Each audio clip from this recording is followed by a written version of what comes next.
Good morning, everybody. Welcome to the Real Estate Sit and Talk. That's from my boy, Rich Ritchie.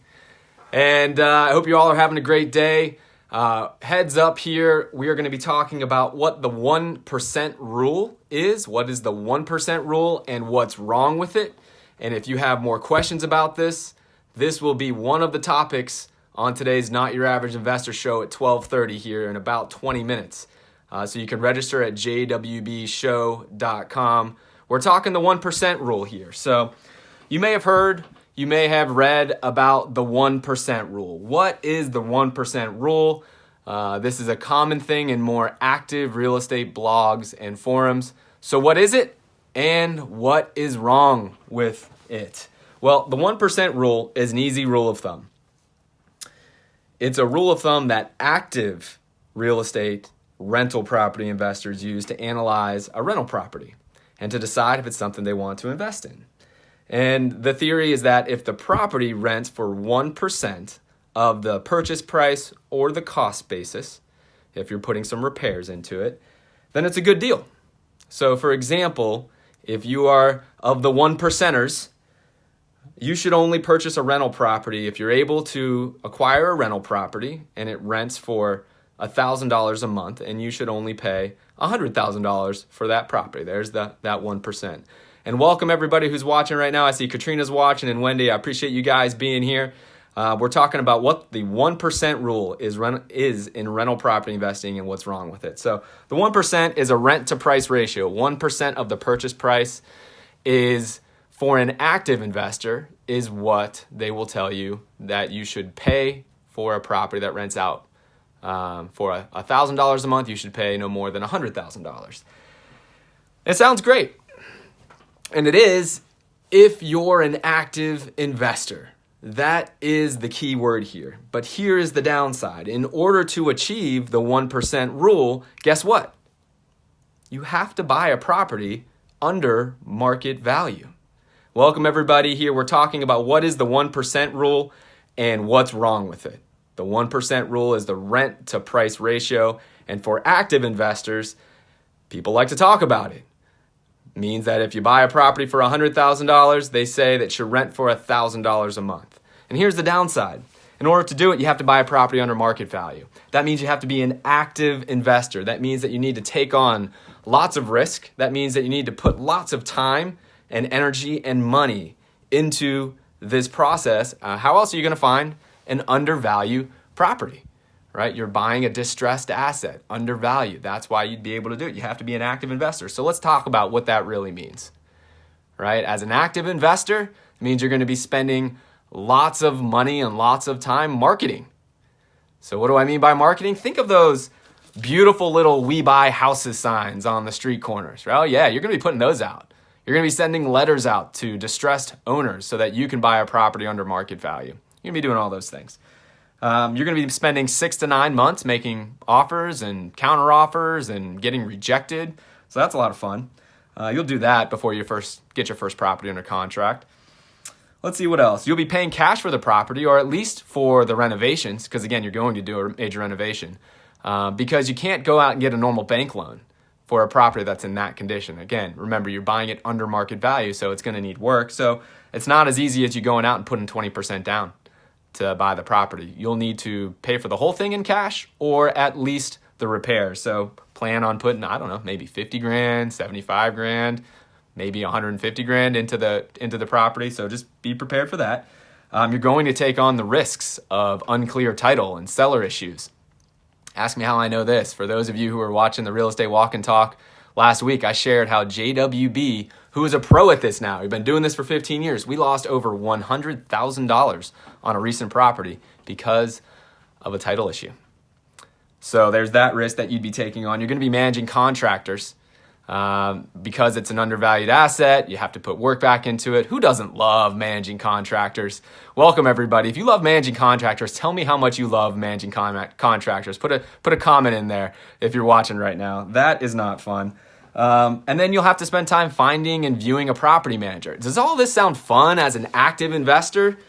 Well, for some people it can be, but just know what you're getting into. That's a job right there. as an active investor. So to achieve the 1% rule, you're taking on a new job to be an active investor. That's how you find an undervalued property. And here's the truth that many people don't understand. You don't need to hit the 1% rule to get positive cash flow.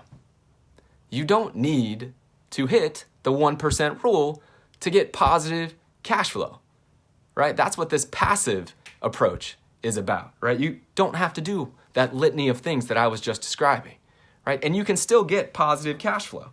In Jacksonville, you can get positive cash flow if you're at about 0.65% and above, right? But you save all of that time and energy and risk and money that you're putting out for being an active investor, and you're still getting an asset that pays for itself every single month, right? That is the standard. That's what you need, and you can still do that. So the 1% rule is misleading to passive investors, right? It is an active investor strategy, and there's a difference, right? Do you place a value on your time? Do you place a value on risk, right? Do you place a value on actually raising capital and putting that in? Of course you do. That needs to be taken into account. And you avoid a lot of those things as a passive investor. Passive investor, you'll get a lower rent to price ratio, but again, that's all you need for positive cash flow. So the real problem is when passive investors read on a blog. The real problem is when passive investors read on a blog or talk to some friend and say, well, 1% is easy for me to calculate. I think I'm going to make my standard buying rental properties. I'm going to try to hit that 1%. I'm going to try to hit that 1% rule is what they say. And the problem is that it takes them to a market where they may get closer to it, but they're not going to hit it. But it might take them to a market like Cleveland or Kansas City or a low-priced market so that they can get a better rent-to-price ratio. And it's because they heard of the 1% rule. And the problem with Kansas City or Cleveland is what you give up is huge amounts of potential home price appreciation. So since 1991, Jacksonville's annual home price appreciation rate, 4.3% per year on average since 1991. Through the ups and the downs and the ups and the downs, on average 4.3%. In Cleveland, because I like to pick on Cleveland, guess what theirs is? Cleveland's home price appreciation is an average of 2.3% per year. That is a huge difference. If you are to go out and your plan is to buy and hold a portfolio of rental properties and you decide to invest in Cleveland, mark down my words, you are going to be kicking yourself 10 years later when you look back at your returns and the potential because you did not pay attention to home price appreciation. I just put a case study together on this. I was able to document over $1 million of lost returns by somebody investing in Cleveland versus investing in a growth market like Jacksonville. $1 million. That's a big deal. So, and to think, this all started with a little misinformation about what the 1% rule is and who it applies to. So you can't have the best of all worlds. Know this when you go into an investment. There is no perfect investment out there. And there's a big difference between an active real estate investment and a passive real estate investment. One is not better than the other. It depends on what your goals are, and you're looking for the best risk-adjusted returns. If you're an active investor, you probably can get the 1% rule. You have to work really hard. You'll spend a lot of time and a lot of money. You'll take on a lot of risk, and you'll be subject, most likely, to your local market. So if you live in Cleveland, sorry about that for you. All right? I am a Pittsburgh Steelers fan, by the way, just in case anybody was wondering why I pick on Cleveland. If you're going to be a passive investor, you can still get positive cash flow. You just need to hit a lower threshold, and you're still at that positive cash flow where your assets are paying for themselves. Call it 0.65%. You're there. And as a passive investor, you are not going to spend a lot of energy on marketing and buying and negotiating and managing and fixing your property, right? You're going to leave that to somebody else. Your initial investments will be lower because you can get great financing. The risk will severely be mitigated And you can invest anywhere you want in the country. You can invest in markets like Jacksonville if you live in, if you live in Cleveland, right? If you live in California, New York, any of these higher price markets, right? You can focus on home price appreciation as being a part of your decision as well, rather than just having these blinders on for that rent to price ratio. But I will tell you, no matter if you're an active investor or a passive investor, I want you to focus on home price appreciation as a part of your decision-making process, assuming you're planning on holding on to these rental properties for 10 years. Right? If you're in today and trying to sell tomorrow, don't worry about home price appreciation. Right? You can't bank on it one year or the next. But if you're holding on for a market cycle, 10 years, 20 years, you absolutely need to be paying attention to it. So welcome to everybody here walking with me here. I see we've got Bill Oxley, Brett Gordon, Kelly Garland, and let's see some of the questions here. So Bill Oxley throwing out a zinger here. How much is JWB worth? Oh man, Bill, putting me on the spot here. How much do you think we're worth, Bill? Put it in the comments, man. Go ahead. Put it in there. All right. Value is what somebody's willing to pay. So go ahead and tell me how much you'd pay there, Bill.